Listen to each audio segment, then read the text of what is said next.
If you were around during the late 90s, early 2000s, when anime was starting to emerge much bigger than ever in the States, and more particularly when these adult-oriented films began dropping at the local video rental stores, or the VHS sat there on the shelf in an FYE at the mall, retailed for some ridiculous price of $39.99, and had a gigantic parental advisory sticker over it, then you most certainly know of or have heard of the legacy of the movie KITE. KITE was one of those anime films, well, it's technically 2 OVA episodes put together, but at the time it was considered a movie, and I still kinda just consider it one, regardless of its short runtime. Anyways, KITE was virtually the most discussed and coveted films to get your hands on at the time. But why? Because it was supposedly so dark, so brutal, so violent, and the biggest thing, so the legend said as my eager 13-year-old self listened intently to the others that were talking about it, there were boobies in it. And not just any boobies, but these anime boobies were in full motion as actual sex scenes were supposed to have been taking place. Obviously, I had to see it. But this was a difficult task. As I said, the VHS tapes were scarce, and almost all of them featured a half-naked girl on the front with the parental advisory sticker across it. Now, my dad was pretty cool, and he would rent me very violent R-rated movies when I'd ask him to, but even I was too scared to ask him to rent a movie that had this on the cover. So I had to wait until a friend of mine had the movie, and one night, sleeping over at his place, late at night after his parents had went to bed, we put KITE into the VHS player to see what all the commotion was about. And it was kind of nothing. There was one little scene of the main character Sawa naked, and that was it. I guess there's no sex scenes in this movie after all. The rest of the movie, however, was exactly what we thought it would be. It was violent, intense, full of over-the-top action, and I absolutely loved it. But what I loved about it was more so the allure of what the film had given me, the anticipation before even seeing it, and the fact that I felt like I was supposed to love this movie. During this time in the US, movies like this were rare, and I was slowly collecting my arsenal of adult anime films that I had seen. KITE had such a reputation that I held it dear towards the top and perpetuated the rumors of how awesome it was because I was 13 and wanted to sound cool. But now I am a bitter 32-year-old man, and I have rewatched KITE for the first time in years. And I gotta say, it's not good. It's actually pretty boring, and the characters are really bland. And within the countless anime that exists today, you can find dozens of similar stories that execute it way better. The story focuses on a girl named Sawa who was taken in at a young age by this corrupt police detective that trained her to kill and basically sends her out on missions of assassinations.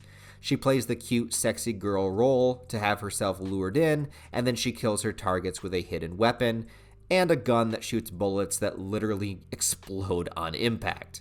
It presents a gritty urban world where everyone is corrupt, and Akai, the detective that holds Sawa within his grasp, is a dirty, uncaring, and dominative presence that has manipulated and converted Sawa into his own killing machine and sex doll. Sawa also continues to obey him, trying to find her way to the people that murdered her parents so that she can eventually avenge them. And you don't have to be a rocket scientist to see how these plot threads connect and where it goes from there.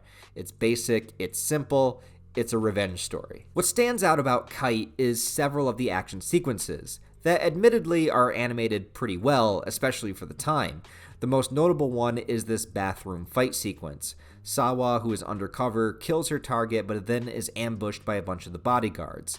Things get crazy and she pulls out all the tricks in her arsenal. Hidden blades, exploding bullets, bombs, and an absolutely ridiculous over-the-top sequence where she falls out of a building onto a truck that crashes through the roadside concrete into the subway, then explodes, and the force of that explosion throws her back up into the air through a window, and then she safely lands on a mattress. It's one of these things that is simultaneously the coolest and dumbest thing you will ever see in your life. Sawa is a sympathetic character in that she is obviously a groomed victim within her situation, but the movie has a hard time with its tone and dialogue. Sometimes she's speaking very bland and matter-of-fact like, sometimes there's this awkward humor that just doesn't seem to fit the rest of the movie, And there's, I guess, a romance between her and another male assassin.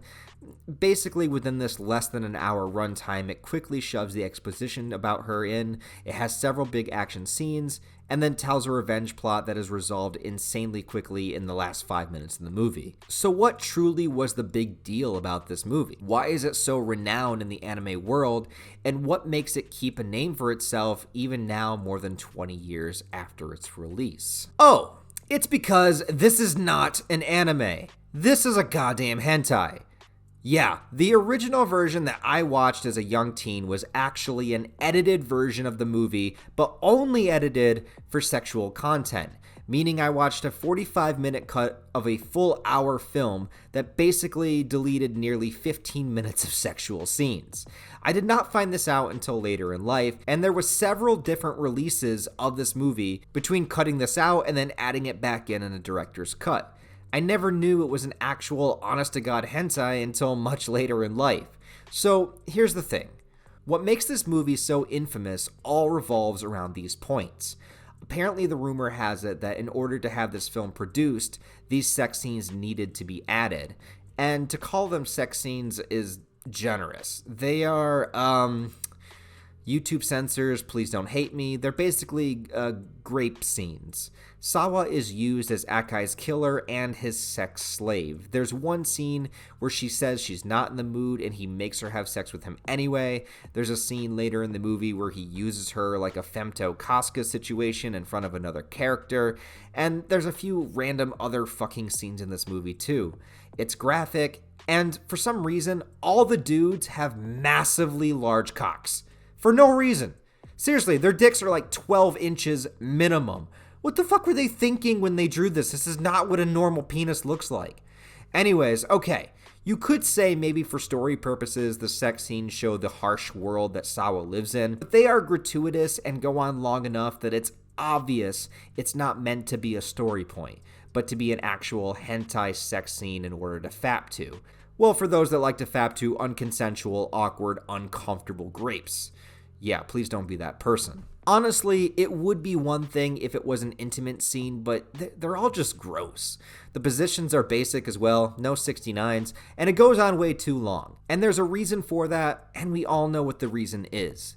I would say that it doesn't add anything to the story because I watched the sex-edited version and still understood everything that was going on perfectly. You can literally take them all out and it changes nothing. So not only is this film's legacy based on the controversy of being one of the first exposures to hentai in the West, but also, yeah, you guessed it, the main character Sawa is underage. According to the character stats that I found, she's meant to be around 15 to be exact. Maybe that's kosher in Japan, I don't know their rules, but it's definitely not in most of the rest of the world. And thus KITE was hidden, shunned, and even banned in some places in the world. Now look, I will be the first one to tell you that I don't believe in censoring art, but this movie isn't really good with or without the explicit scenes. The sex scenes are gross to watch, the action is fun, but it just goes there for the gore hounds, and there's a bunch of movies that I think do it better. The story is lackluster, and the tone is just all over the place. It's sad because I do feel like there could be something good here, but KITE fails on almost all levels, and the majority of the reason it's still even talked about is pretty much because of the controversy of when it was released. That 90s, early 2000s period was a different time for anime, and we didn't get stuff like this very often. If this were released now, no one would care. It would be talked about maybe for a week after its release and then forgotten. So as much as my young 13-year-old self was convinced I liked this movie on the same level as Ninja Scroll or Ghost in the Shell, no, it doesn't even compare.